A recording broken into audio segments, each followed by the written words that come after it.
Nĩ thikũ 16 kuma rĩrĩa mutino wa ndemu ya Patel mwena wa Solai wahanĩkire na gũtiga andũ 47 makuĩte na angĩ makĩhonia nguraro. Ũndũ ũrĩa watũmire gĩkundi gĩa kũhũranĩra ihoto cia ũmũndũ gĩa KHRC kwambĩka ũthuthuria wa nĩkĩ kĩarĩire kĩngĩ.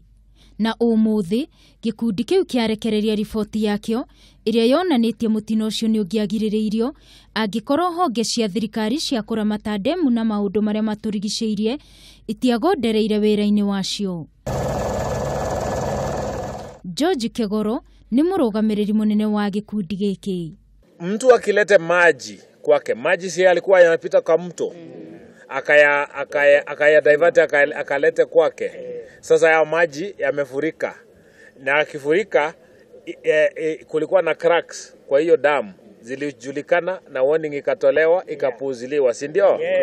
Lack of compliance by Patel Coffee Limited and negligence by officials of the National Environmental Management Authority, that is NEMA, and Water Resource Management Authority, that is WARMA. For its NEMA and WARMA, in this sense that who are responsible for overseeing environmental and water resource management. Harĩ ũthuthuria ũyũ, Kĩgũrũ ugĩte maabitha a rũhonge rwa wathani nĩ makorirwo makĩhotomia wĩra wa kũramata ndemu ici kuona marĩ na thiritũ nũmu na mbarĩ ya Patel. Mwenye amefanya hii maneno anachungwa na polisi, si ndio? Anachungwa na polisi na yeye ndio amekosea.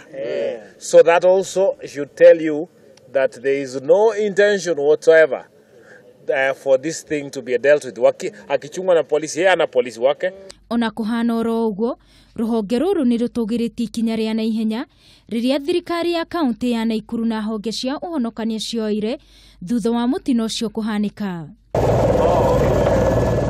Handũ-inĩ ha Kameme TV, njĩtagwo Wangui wa Mũirũrĩ.